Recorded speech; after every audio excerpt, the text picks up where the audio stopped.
Hello and welcome to History for Weirdos. We're your hosts, Andrew and Stephanie, and we're going to take you on a journey into the strange, obscure, and relentlessly entertaining corners of human history. Now listen up, friends, because it's about to get weird.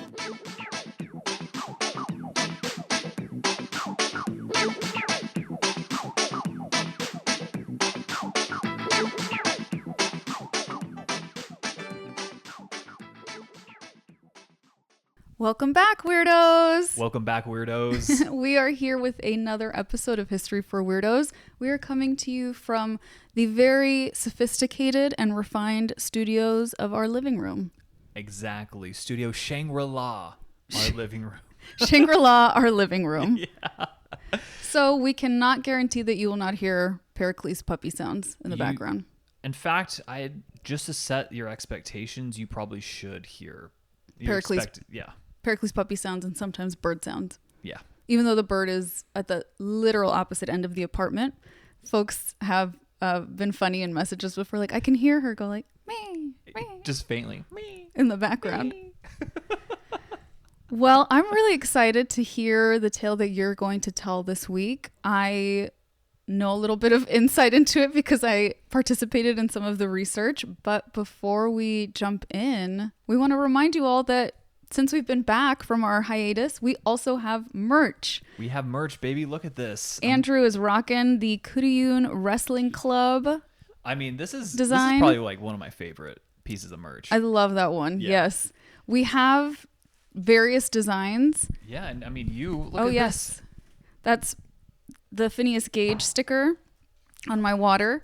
So we have various designs inspired by podcast episodes and our logo, of course, and pretty much like every design you could get on anything imaginable. Yeah. If you want it on a sweatshirt, on a mug, on a tote bag, on a notebook, on a sticker, you could get it. I know. And you know what? Also, this is going to be our second episode with full video. Oh, yeah. Yeah, that's something also I wanted to point out is that we have video now for every episode, and you can watch it on Spotify and or YouTube. Mm-hmm. Yes. Yep. But if you just want to listen to us too and not see our beautiful faces or your beautiful face and my not so beautiful face, then I think you can just listen to wherever you're listening on it. I think your face is beautiful. Thank you. I married you. That's true. So I'm biased, but I think your face is beautiful too. Tears. Okay, enough sappy stuff, babe. Yeah, we're doing real stuff. We're doing history. Yeah. No more sap. What are you regaling the weirdos and myself with today? So this week, we're going to be covering the gunfight of the OK Corral. Wow. Yes, which is, as I'm sure you're all aware, one of the most iconic moments in like Western American history. There's a very iconic name associated with this fight. Yes. Which is the shootout at the OK Corral. No, the name of a person. Oh, I was like, yeah, it's just a shootout. Okay. Yeah, so there's a few people. There's Wyatt Earp. Wyatt Earp is the one. Doc Holliday. Yeah. Those are probably the two most famous names that come out of this. When I had heard about this before, it had always been associated with Wyatt Earp. Wyatt Earp. Yeah. And that's how you say his name. Yeah, in fact, there's more than just one Earp. And more than just one Earp? Yes. Fun fact, Wyatt Earp died about 15 minutes away from where we live. Oh, wow. So from where we're recording right here, like 15 minutes like east. That's where he died. Kind of weird. Spoiler much? Spoiler, yes. Well, I mean, this did take place in the 19th century, so yeah, spoiler is that he's now deceased. He would be like well over 100 years old. But I wasn't ready to hear that yet. Well, I'm sorry, guys. Well, tell us about Wyatt Earp and the OK Corral. Okay, so the shootout occurred in Tombstone, Arizona, which I think is just a fantastic name for a town. Why is it called Tombstone? There's a lot of tombstones. Yeah, that's a bummer. It's kind of a bummer. And it's funny because the gunfight itself only lasted 30 seconds. That makes sense. Yeah. Yeah. Only 30 seconds long. It was not a long fight, but the reverberations, thank you. The reverberations, I really wanted to use that word, like of this fight have lasted well over a century now. It's crazy to think that 30 seconds could go on in history for so long. Exactly. Wow. Wild, right? So the gunfight at the OK Corral has been portrayed in numerous movies, TV shows, documentaries, and it's been highly romanticized in fictionalized elements as well. Mm-hmm. Because of these depictions, distinguishing fact from fiction is actually pretty difficult, and I can attest that this was a tough episode to research just because there was so much information and so much of it was either superfluous or was contradictory. Mm-hmm. So I had to go down a lot of rabbit holes for this one. So, in fact, Wyatt Earp's lady friend, decades after the fact, would she gave a very sensationalized view of what happened. And in fact, in a manuscript that had developed from these events, she included the word crack in all caps over 100 times. As in crack? Like crack. Oh. Not like... I was like, did they have crack? Oh my God. So there has been even a long-standing debate over whether the Earps were heroes or they were actually villains, abusing their authority. And we'll get into that. Controversy. And it even goes deeper than that in that whole a theme of sides, people picking one side or the other based off of their socioeconomic status, their background. It gets really detailed. And in fact, there's a lot more to this story than just the gunfight itself. I could see why the accounts differ so much then. Yeah. And of course the shootout itself included 3 deaths. So, and we'll get into it. But before we get into the actual fight, we have to do a little bit of background, right? So, founded in 1878, following a discovery of silver, Tombstone rapidly transformed from a modest mining camp into a bustling boomtown. And this happened almost overnight. Wow. By the early 1880s, its population swelled to nearly 12,000 residents. And again, this was founded in 1878. We're already in the early 1880s. Wow. So just a few years. The town's swift prosperity attracted both legitimate businesses and illicit activities because, of course, right? There was just a volatile mix of lawlessness and ambition. Hence Tombstone. Yeah, exactly.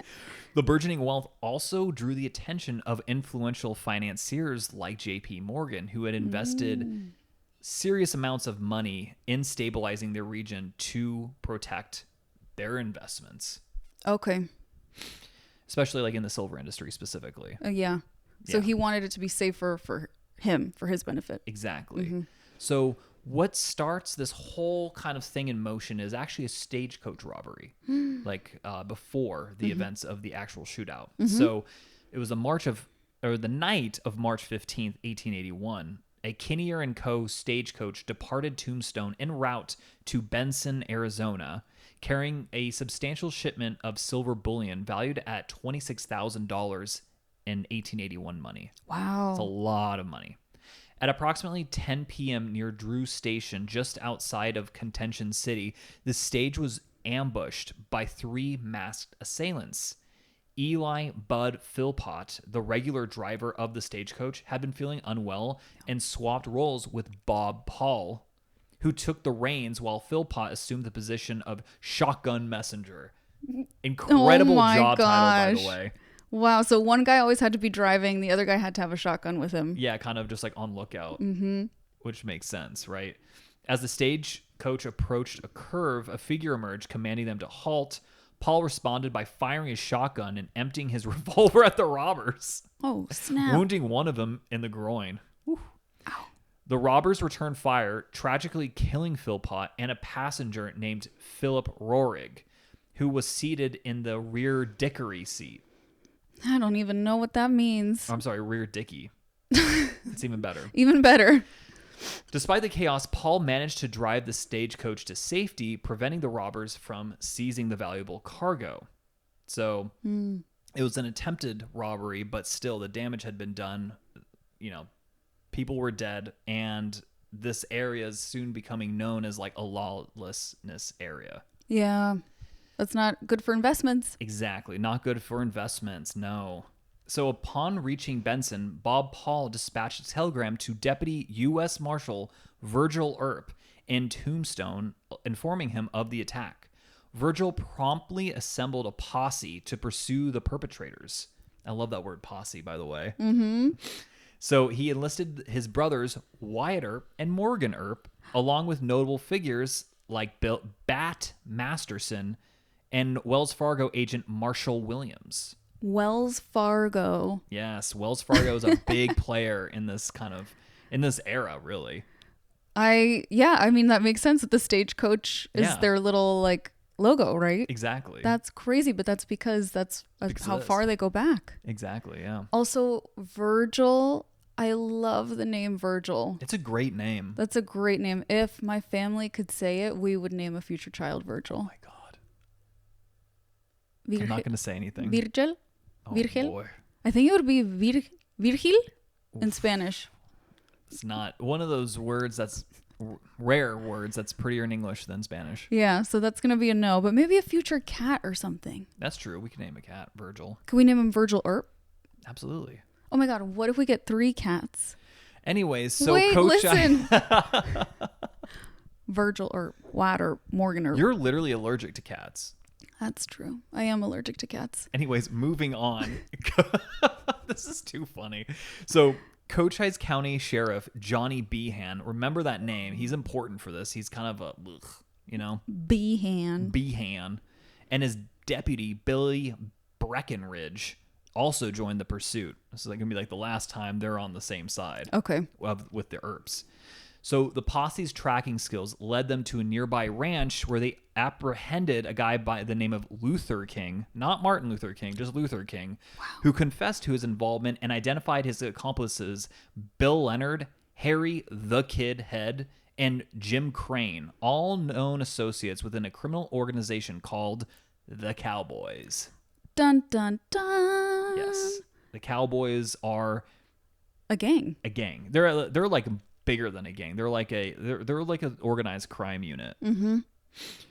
But like 19th century, late 19th century version. I could see that. And all of these names are like wonderful 19th century Western names. I love it. I know. You guys will hear a lot of nicknames throughout this, and they're all amazing. Oh, I can't wait. So the attempted robbery and subsequent investigation intensify the already like kind of simmering tensions that had been going down between the Earp brothers and the Cowboy faction. They did not like each other.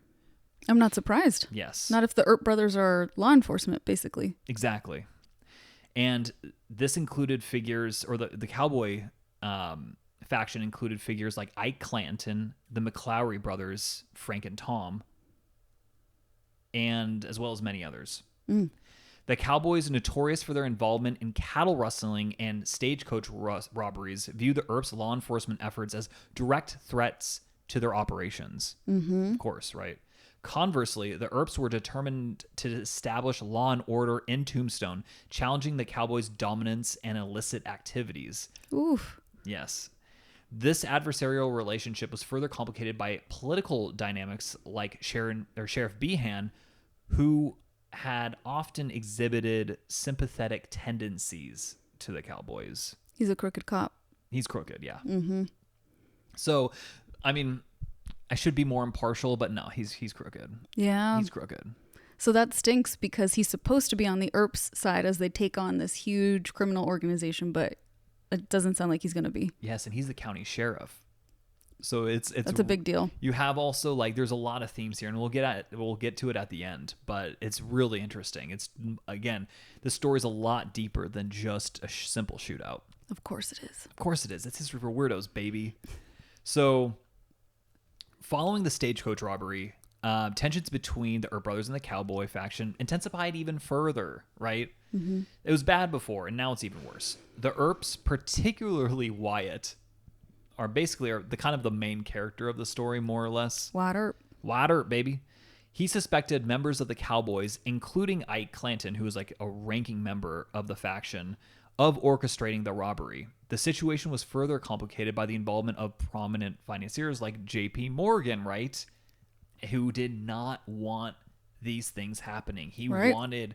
he was on the side of law and order, not because he's a good person, because that helps business. Yeah. Investments. Financiers, they love to see Stability. Yes, they don't want to see like political fightings, right? They don't want to see Organized crime. Yeah. They want to be the organized crime. Exactly. for Money, lack money, of a better money. term. Exactly.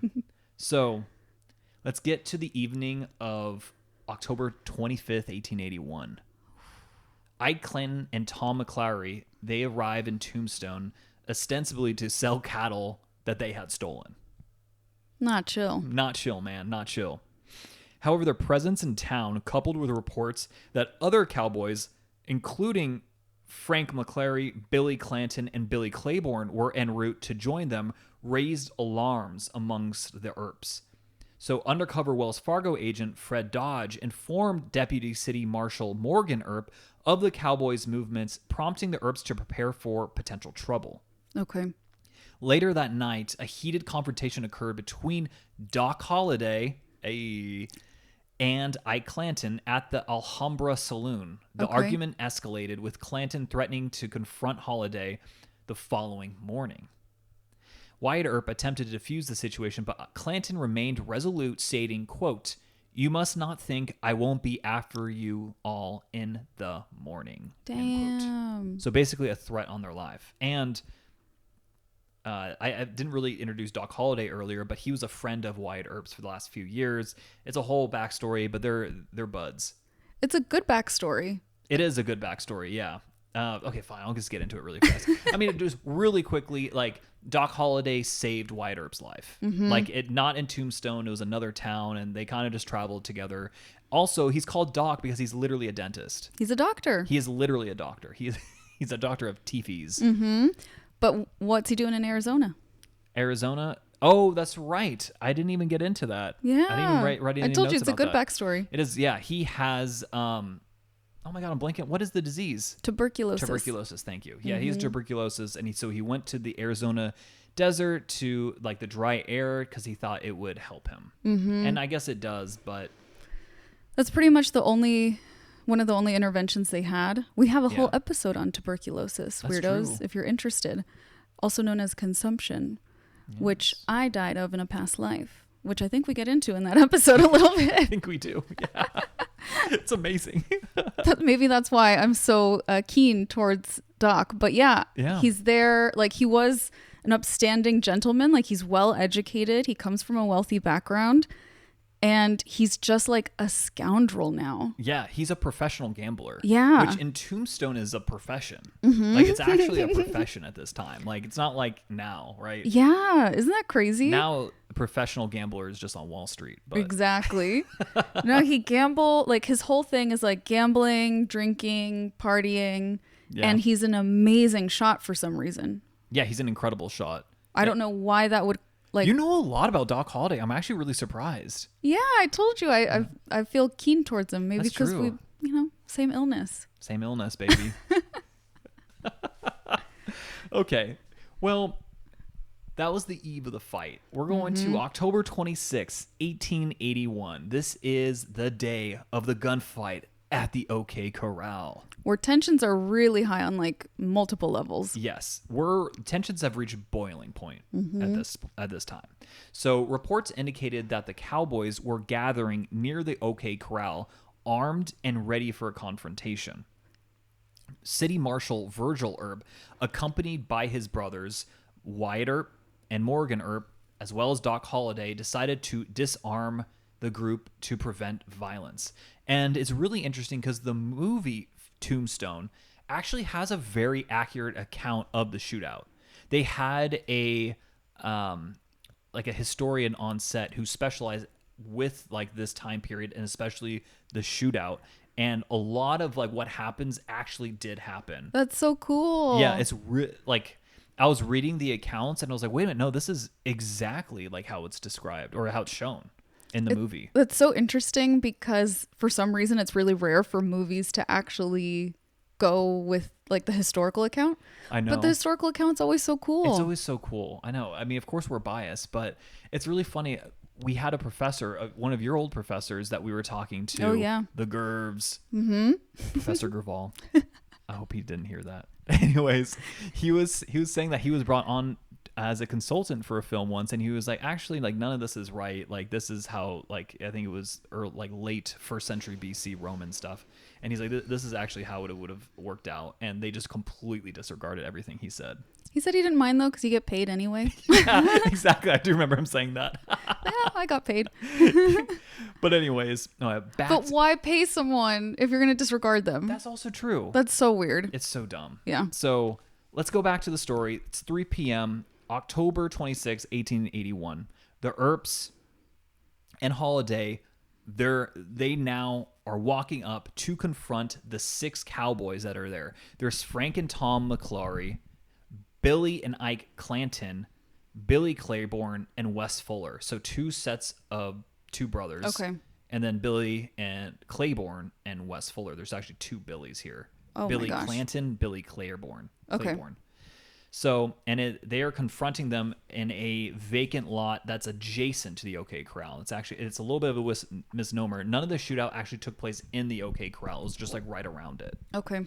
So, but you can see the sign of the OK Corral in the background. Exactly. Mm-hmm. Plus, it sounds cool. Mm-hmm. So generally, this is the sequence of events as far as we can tell based on the testimony from eyewitnesses, including Virgil and Wyatt.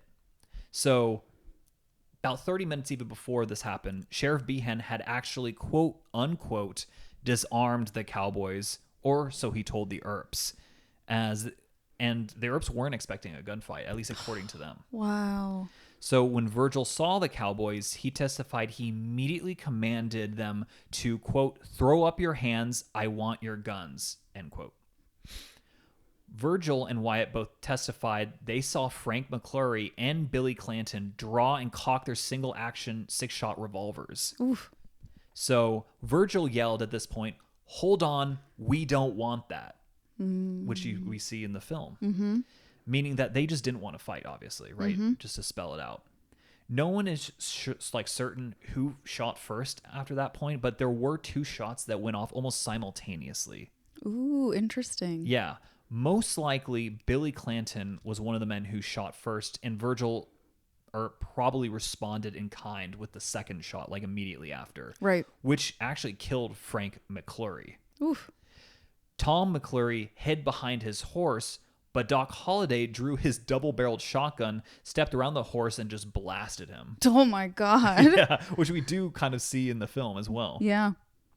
So, ironically, Ike Clanton, who had been threatening the Earps and Doc, immediately threw up his hands in the air, ran towards Wyatt, exclaiming he was unarmed, and even embraced Wyatt, like kind of like he was on his knees, like embracing him. And what a weenie. I know. At that point, Wyatt famously responded, "Get to fighting or go away." Yeah. Yeah. Like, I don't know what you're doing, dude, but stop hugging me. Also, like, what an incredible, like, thing to say. Get to fighting or go away. I know. I love that. So Ike Clanton ran through the front door of the Fly's boarding house and escaped, possibly actually even firing a few shots before doing so, though we're not entirely certain of that part. So Billy Claiborne and Wes Fuller immediately ran away also. Yeah, they didn't want to mess with these guys. So, like when the first two shots went off, they booked it. They were like, "Nope, peace, we're out of here." That's me in a fight. So at that point, it really was like a fair 4-on-4. Mm-hmm. Billy Clanton, however, that was Billy Claiborne, and Wes Fuller ran away. Billy Clanton, however, got shot right in his right wrist as soon as he was trying to unholster his pistol. That sucks. So this led him shooting with his left hand, which he did until he ran out of bullets. Wow. Probably not a great shot with his left. No. Wyatt shot Frank McClary, again, in the abdomen, and Frank took his horse by its reins and struggled across Fremont Street. Okay. Frank crossed Fremont Street, firing his revolver, and Frank and Holliday exchanged shots as Frank moved, and he got hit again, I think, in his pistol pocket, grazing him. Holliday followed Frank, exclaiming, "That son of a bitch has shot me and I'm going to kill him." That's why I like him. Yeah. Morgan Earp picked himself up and also fired at Frank. Okay. Yeah. And then finally, I think Frank got shot a few times and fell on the sidewalk on the east side of Fremont Street. So that's the end of Frank. The wounded Billy Clanton kept shooting. I think it was Billy, shot Morgan Earp across the back in a wound that struck both shoulder blades and a vertebra. Morgan went down for a moment before picking himself up. Oh my gosh. Yeah. So Billy Clanton and Tom McClary both were shot multiple times and bled out within minutes. Ooh. So when the smoke cleared, Frank and Tom McClary were both dead, as well as Billy Clanton. Okay, so a set of brothers and then one of the Billies. Yeah. Wow. This all must have felt like it happened at the same time to them. It must have, yeah. Everything that you just described must have felt like 30 seconds isn't a long time. Right. It must have happened. It must have been like so quick and like took forever at the same time. Very chaotic. Yeah. Yeah. So Virgil and Morgan both sustained injuries, while Doc suffered a superficial wound. Wyatt Earp was he was unscathed. Nice. That's why he's our hero. Yeah, exactly. He's the one who didn't get shot. So in the wake of the gunfight, Ike Clanton, who had fled the scene unarmed, sought to sway public opinion by portraying the Earps and Holliday as cold-blooded killers. And this is the weenie. This is the weenie, yeah. Yeah, sounds like a weenie. He filed murder charges against them, leading to a highly publicized preliminary hearing. Oh my gosh. The hearing, which began on October 31st, 1881, and lasted for nearly a month, examined the legality of the Earps' actions and whether they had acted in self-defense. The courtroom was packed with townspeople, journalists, and interested observers, all eager to witness the unfolding drama. That's so interesting. I guess it shows how much power the cowboys have. Yes, they have a lot of power. Because you would think under normal circumstances that in this lawless town, the law enforcement sort of reacting would be praised.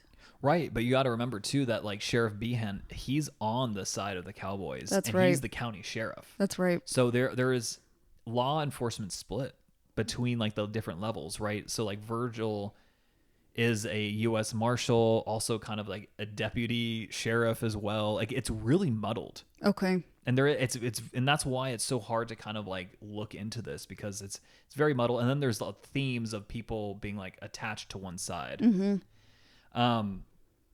But like kind of going into the prosecution's argument, Mm-hmm. they obviously represented the interests of Ike Clanton, right? And the families of the deceased. And their whole argument was that this was premeditated, right? This was a premeditated attack under the guise of law enforcement. Like they were abusing their power. Wow. Yeah. Which is that's a serious accusation. Mm-hmm. They presented witnesses who testified that the defendants had expressed animosity toward the cowboys prior to the gunfight, which that's probably true. was true. Yeah. Yes. The prosecution aimed to establish that the confrontations was not a spontaneous act of law enforcement, but a calculated move to eliminate rivals. This may be too niche of a question. Shoot. Good choice of words. Right? I know you like that. Do we know why the Earps plus Doc were confronting the cowboys to begin with? Was it to make sure they were unarmed? Yes. Okay. Because there were ordinances that were passed within the town that like only law enforcement could carry weapons, right? As a means to try to curb the crime. Yeah, exactly. Because the violence was just like off the charts. Okay. Yeah, I bet people drinking and gambling probably shoot each other all the time. Yeah, it's not a good thing. Yeah. Not Okay. a good thing to do. I just wanted to see their perspective was like. No, we were going to do our job. Exactly. And then things they escalated. Were. Okay. According to them, at least, they were. Mm-hmm. Which I, to be honest, like from my point of view, that's what I believe as well. Mm-hmm. I mean, these are cattle rustlers, they're thieves, they're Yeah. stagecoach robbers. Like that's their thing. Yeah. So they're not good people. Mm-hmm. So Ike Clanton's testimony. Let's get into that. Mm-hmm. He was the primary complainant, right? Complainant?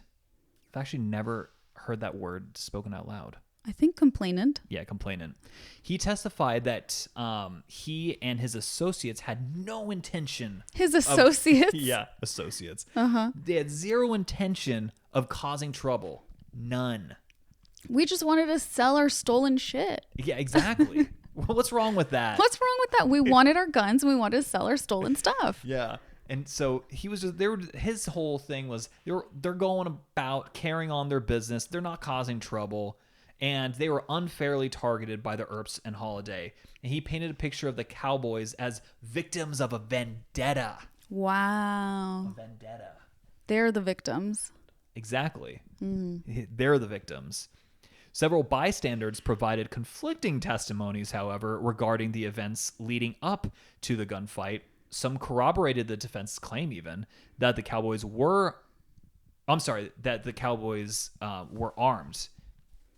And they posed a threat, while others supported the prosecution's narrative of an unprovoked attack. Which, so you have witnesses on both sides. again, and I believe that it goes along like, where do you stand? And again, I kind of get into themes later on, but just a little preview of coming attractions. Basically, on one side, you have kind of like the more rural, like ranchers, which are actually more on the side of the cowboys, and all the industrialists are more on the side of Earps. Oh, that makes sense. Yeah, just to kind of paint a broad generalization. So the defense, I'm sorry. I was thinking, defense wins championships. And in this case, it does. Oh. So the defense presented the weapons recovered from the scene. So clearly they were armed. And it demonstrated that the cowboys, again, were very much so armed. And this just bolstered the argument of self-defense, right? Yeah, like you weren't supposed to be armed and you were. Especially, there was a shootout. Right? Morgan Earp got shot. He actually got shot, and he got hurt pretty badly from this. He lives through this, but we'll get to that. Dun, dun, dun. So the trial attracted just widespread media attention, not just like in the area, but actually around the country. Whoa. From this little town called Tombstone. Yeah, a little town called Tombstone. Newspapers across the U.S. reported on the proceedings. The press coverage was incredibly polarized, kind of like what I was just speaking to, with some outlets portraying the Earps and Holliday as valiant lawmen upholding justice and keeping the peace, while others depicted them as ruthless vigilantes abusing their power. Typical United States. I know, right? Very polarized. You're either on that side or you're on this side. You're either with me or against me. Yeah, that's definitely the energy here. Only Siths deal in absolutes. Oh, yeah. Thank you, babe. I'm so sorry. Thanks for the Star Wars reference. I just outed myself as a huge Star Wars nerd, too. Okay, so this division in public opinion, by the way, really reflected the broader societal tensions of the era. So particularly regarding the law enforcement's role in frontier towns and the challenges of maintaining order in these rapidly growing communities. So after about a month of arguments, Justice Spicer delivered his ruling on November 30th, 1881.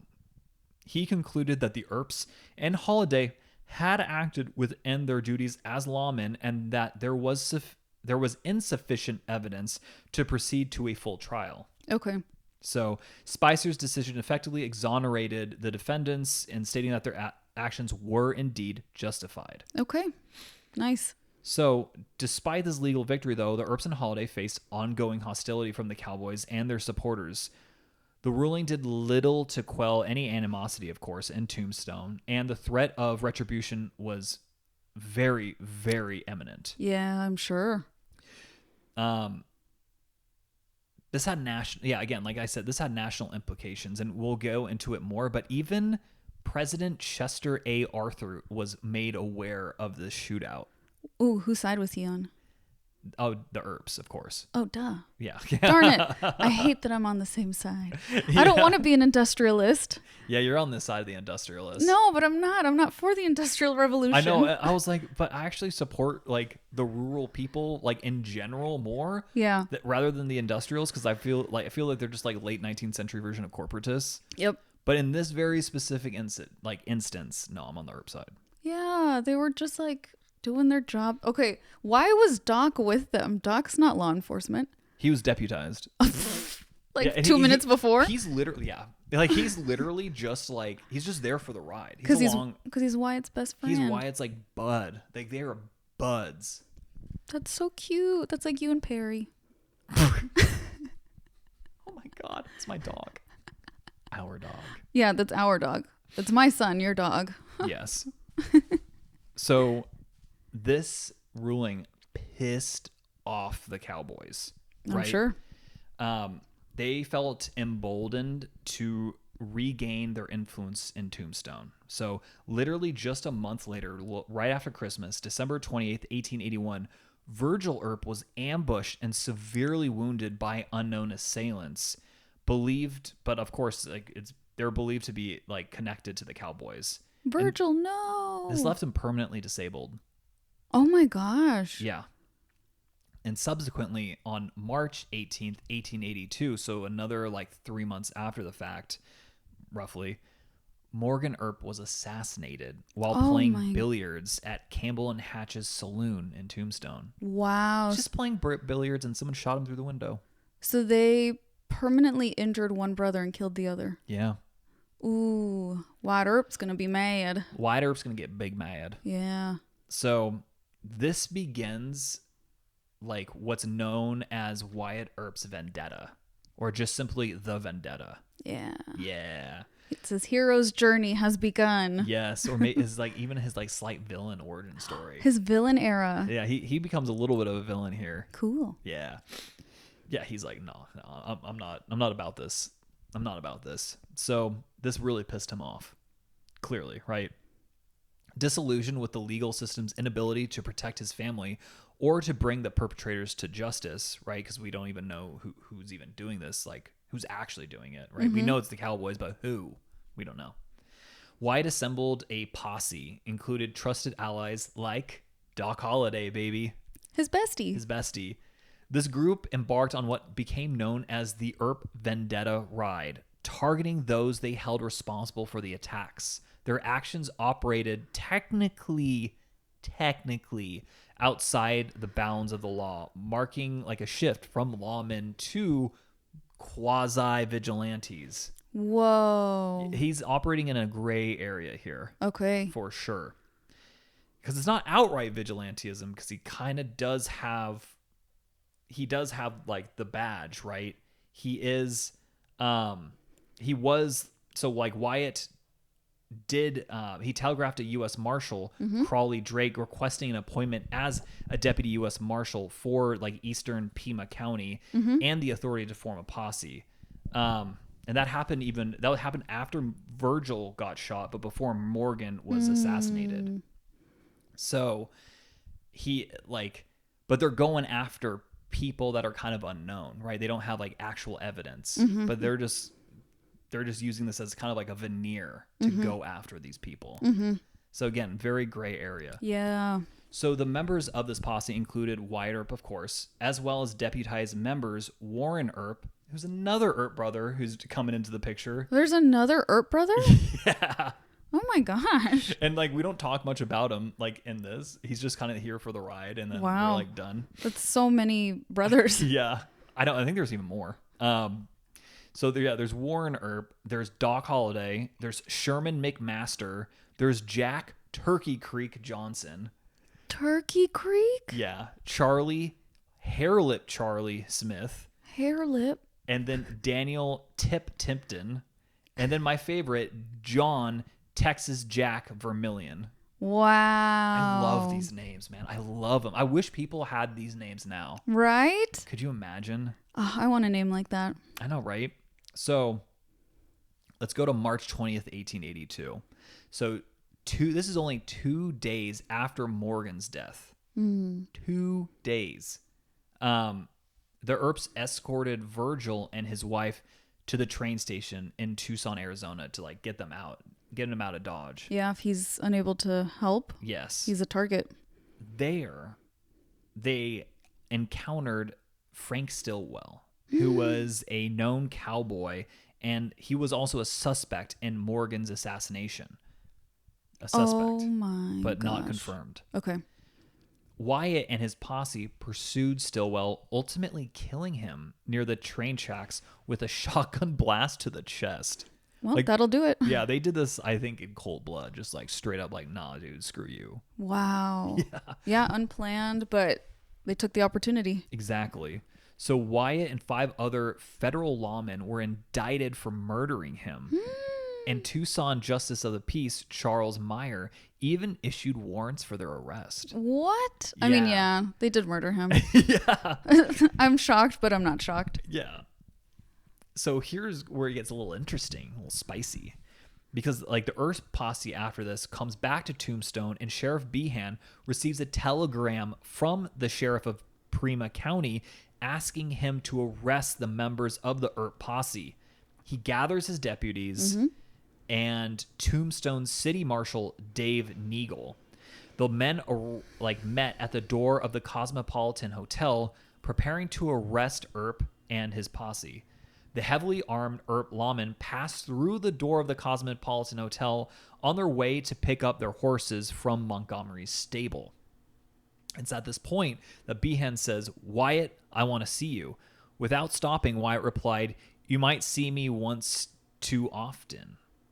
Is that like a little threat? It's a little threat. Wow. Behan nor his posse make any attempt to stop the Earl posse. The Earp posse? The Earp posse, I'm sorry. Because they're scared. They're a little scared. Yeah. So there was even a story published later that the posse pulled their guns on Sheriff Behan, but that probably didn't happen. I mean, it is interesting because this was a classic case of being kind of, again, murky in the legality area, as it's like a classic kind of local county laws versus more like federal laws. Right.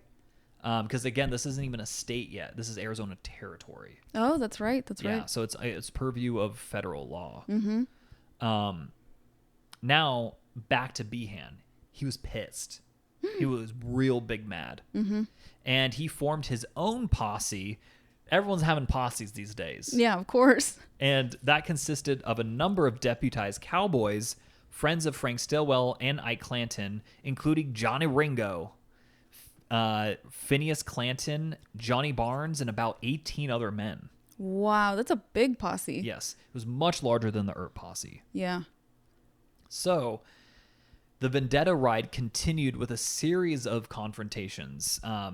These were quite complex.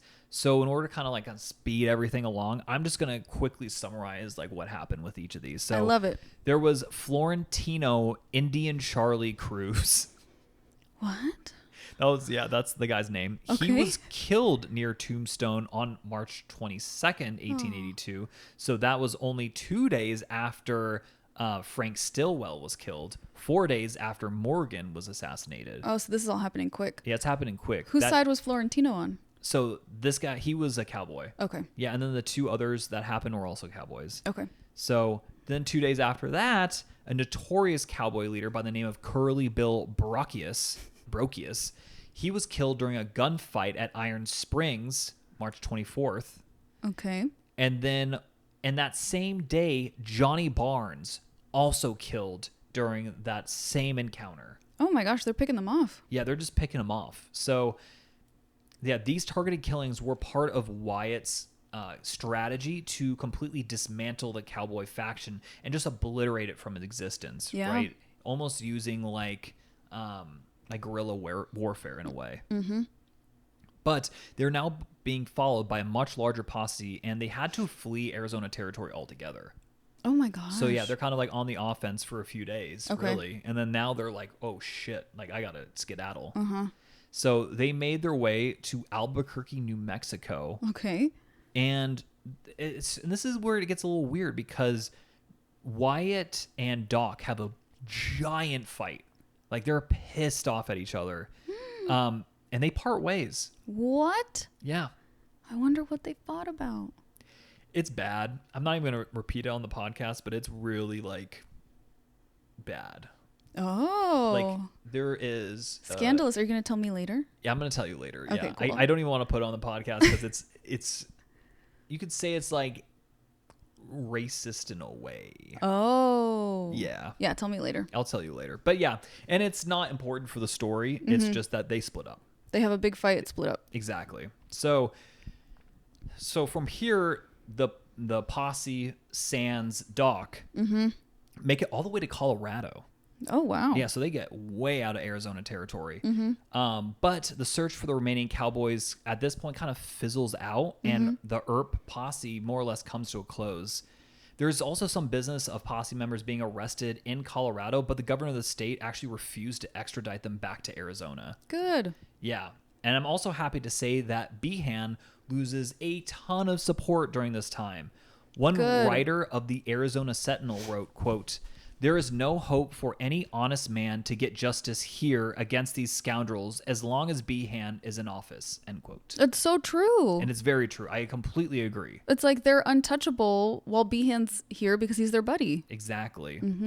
So this had caused just such a, and excuse my French, but this caused such a shitstorm that Arizona Territory Governor Frederick Triddle, he visited Tombstone on April 3rd, 1882, and he put a posse of 30 men under the command of Deputy U.S. Marshal J.H. Jackson to root out the cowboys like once and for all. Oh. So this posse is actually really interesting because they are kind of like a precursor to the famous Arizona Rangers, which exist to this day. Yeah, that's so cool. Yes, and they would be founded about 20 years after the fact. Wow. So even Civil War hero William Tecumseh Sherman recommended the suspension of the Posse Comitatus Act to allow the U.S. Army to aid in restoring order. Whoa. The U.S. Army. Whoa. This is the dude that like went through just the South and just like on a rampage. Oh my gosh. Yeah.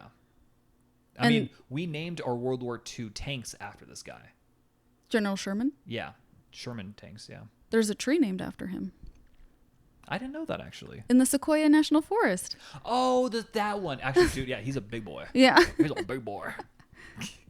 So, on January 8th, 1883, so now this is like the following year after the original shootout. Wow. The 12th Arizona Territorial Legislative Assembly convened to specifically address all the violence that had occurred over the last like couple of years. Really. Yeah, it's about time. Few years even. I don't believe that much came about it, but the fact that it even happened, especially with the urging of the President of the United States, showed how serious this was being taken, right? And this all kind of goes back to the shootout at the OK Corral, more or less. Wow. That's wild. It had such ripple effects. Yes, this 30-second fight had giant ripple effects that influenced like the federal, like things at the federal level, federal politics.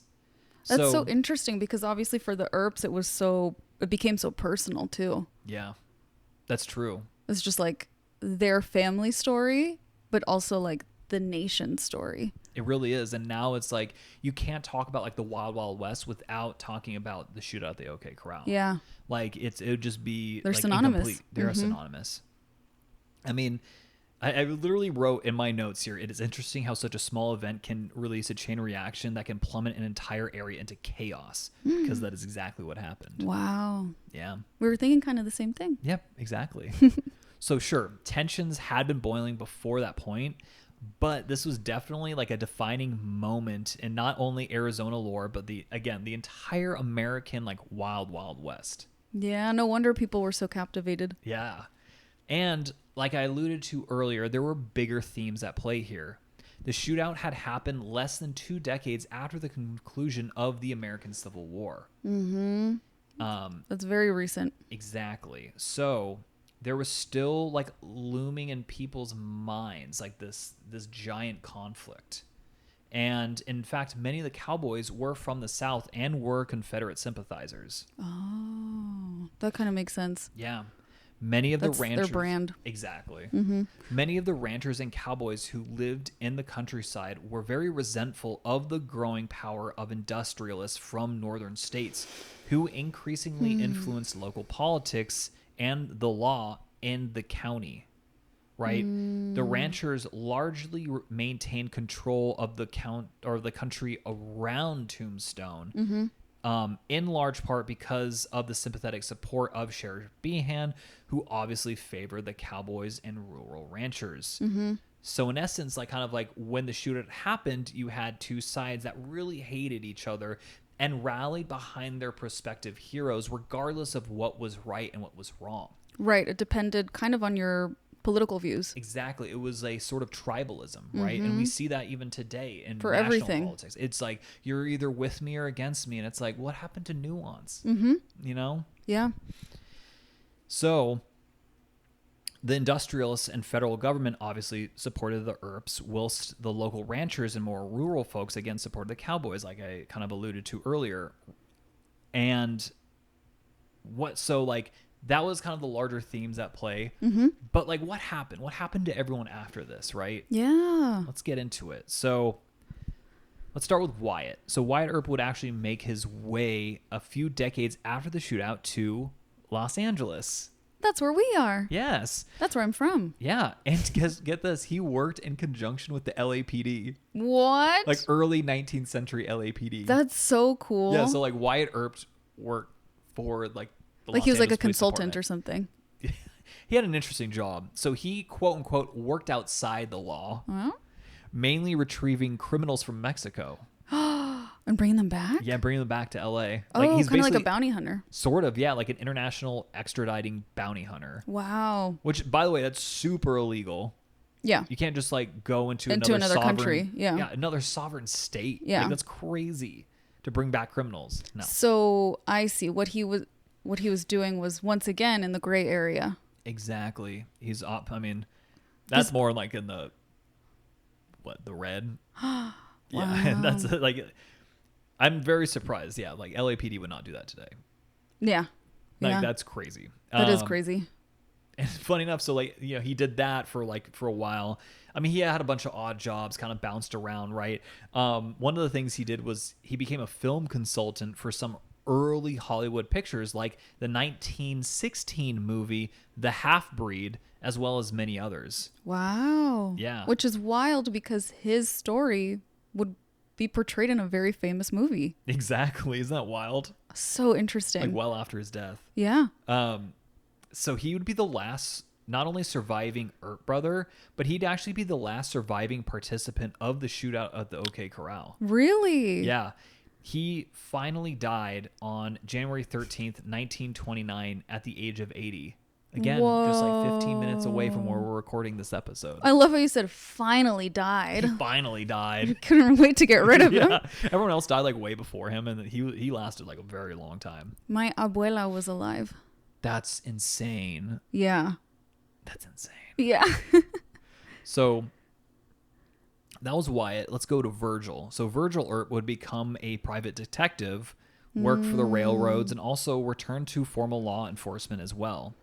In 1904, they had gone to California. Then in 1904, they finally left California for the last time and moved to a boomtown of Goldfield in Esmeralda County, Nevada, where he actually planned to open a saloon. Oh. However, he got there and was like, oh, wow, there was already a ton of saloons, so I'd have a giant amount of competition. That's not cool.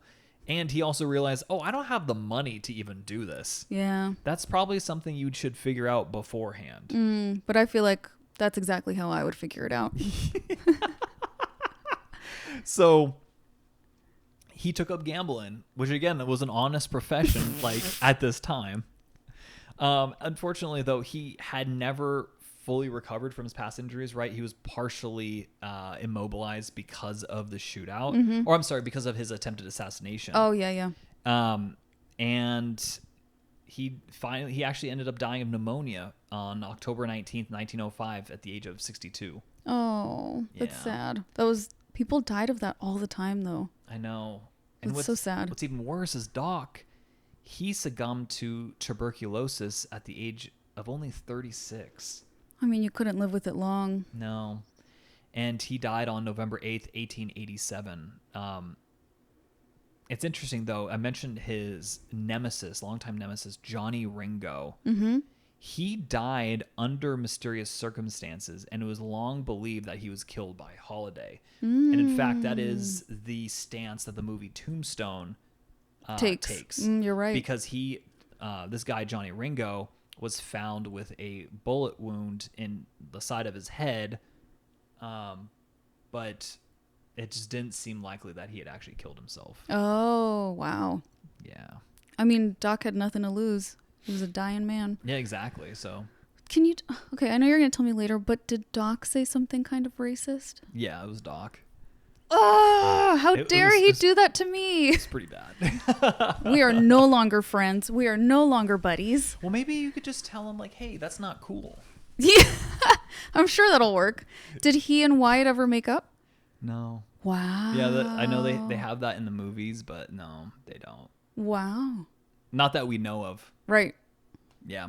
Not that we know of. It would have been really hard to keep in touch back then. Exactly. You can't just text them. No. So they probably didn't. No, I don't think they did. And he died in his 30s.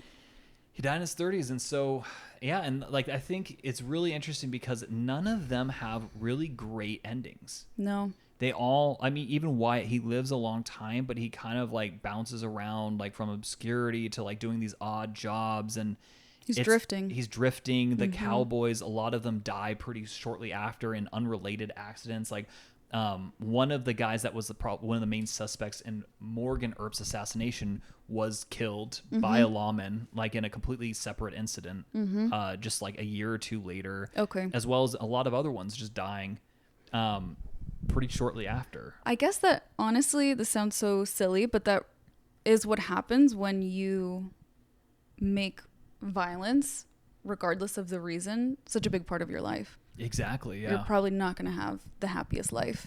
No, and I don't think that happened to really any of them. I mean, even Wyatt, right? He lives the longest, but he doesn't have like it seems like he's a lot of trouble. And I didn't get into it, a lot of it, because like his life after this is quite long. Yeah. And there's a lot of things that I just kind of like glazed over. But yeah, he doesn't do great, and everyone else does worse. So it's a tough time. It is, yeah.